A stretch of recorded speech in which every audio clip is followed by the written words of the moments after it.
Hey guys, hello and welcome to the channel Programming with Casey. So in this video again we are going to see the new example. So we had understood now how to call this default constructor, or we had understood the proper concept like what is the default constructor over here in this case, and what happens when you create the object. So this all concept has been cleared and I had covered this, right? So now in this video I am going to create the example for the parameterized constructor. Okay, so let us create that. So first of all, I will copy this content of the last video and let us create over here a class. So we will create a class over here, new, and over here other and class. Okay, so we will create this class, and over here this class name would be like parameterized constructor. Okay, so this will be like parameterized constructor, and I will do over here psvm. I will provide this, I will check this, right? So after finishing that, this has been created over here. So basically simply I will do over here. Okay, so we had pasted this over here and we had changed the name of the constructor with respect to the class name, that is parameterized constructor. Okay, so although this is not the parameterized constructor, so we will write like this only, and we will create the one more over here. So just I am what I am trying to do is I am trying to copy this and I am trying to paste this over here. So you know that it is the same over here, that's why. So it is saying me that duplicate method parameterized constructor is type parameterized constructor, fix this. Okay, so first of all let us initialize some data members over here. So data members, like I will say the int id for the student, and let's say I am taking the one more like a string name. Okay, so these are the two basically parameters inside this. I am going to write this like int id in this. So I'll say int id comma string name. Okay, so this is string name. Now this is parameterized. Why? Because I had passed these two parameters, that is id and name, inside this. Okay, so basically I'll assign this that this dot id is equals to id. Okay, and next is this dot name is equals to name. All right, so I will say that student 2 just for the sake of example. So this will print, this will also print this, right? So we had created the parameterized constructor in id string name, and one was the default. It is not the parameterized constructor. I had kept this name because of the class name. So this is the default constructor over here. So we will write like in the comment over here, default constructor. Okay, so one should not get confused in this case. So constructor, oh my god. Okay, so now I have one method, this is void create student, and one default constructor, one parameterized constructor. And what will happen in this case? So why it is giving over here as a warning sign, the value of the local variable c is not used in this case. Okay, so we had created but we had not used. So let's just uncomment this. Okay, so now you can see that I had created this object, okay, of the parameterized constructor. So this is the basically default constructor which is going to be called over here, and then it will call this method. So first is the default constructor, then the method. So let us run and observe the output over here.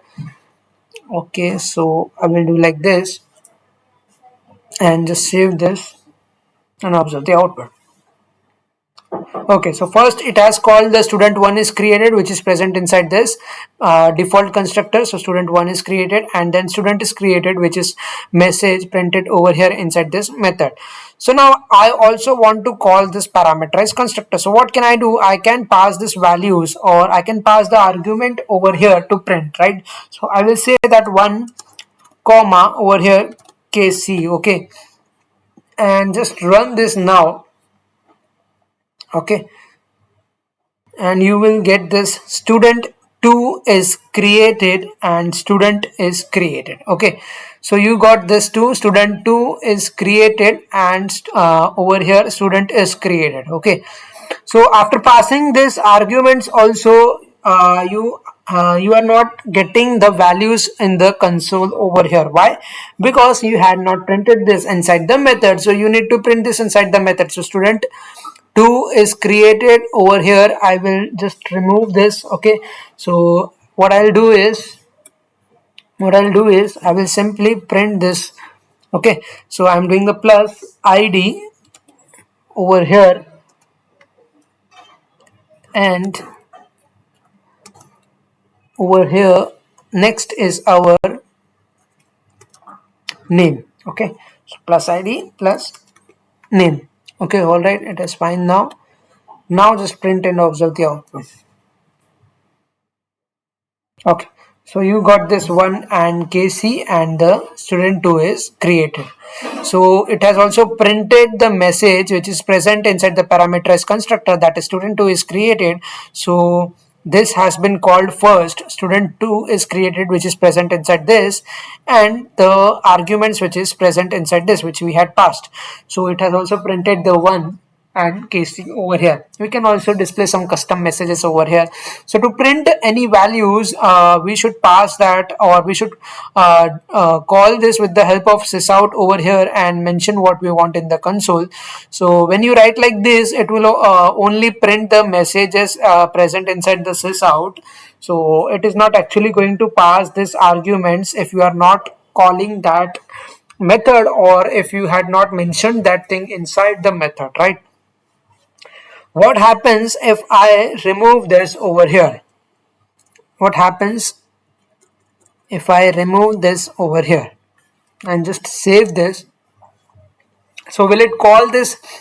No. So what happened? It will only call this default constructor and the message of this, and then it will call this. Okay, so c dot create student. So again we should observe the output, but remember this, we had not passed any arguments inside this. So what it will call, it will print over here your default constructor. But so this is the default constructor over here, that student 1 is created, and when you call this method with the help of object, so it is checking for the arguments id and name, but none of the argument is passed inside this, right? So it will print 0 and null over here.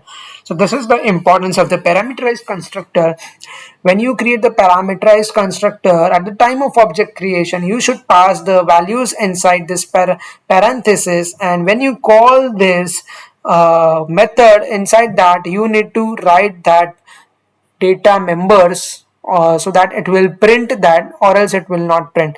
So when you actually observe that when I had passed over here 1 and KC, at that time it has not actually printed this ID and name. Why? Because I had not written inside this method. So it is important to print that inside this method, right? So it is important to call that variable inside this method. Okay, so this is the basically way where you can print the null values also. So when you will get this null values, at the time when you don't pass the arguments over here, but you call that inside this method. So inside this method you are trying to print the id and name, which has been declared over here. Okay, so which has been declared over here, but you had not passed any values or any arguments inside this object creation, right? So at the time of object creation, you need to pass the arguments if you are creating any parameterized constructor. So now you know that what is the importance of default constructor as well as the parameterized constructor, and what is the importance of the method also. So in the next video we are going to see the constructor overloading. So that is also the great concept over there. So we are going to learn that too. So if you like this video, then make sure to like this video, and please do subscribe if you are new to the channel, and comment, do comment in the below section, so that if you have any doubts, so we can solve over there, or if you have any suggestions, so we will definitely look upon that too. So yes guys, so till the next time, take care, thank you, and bye bye.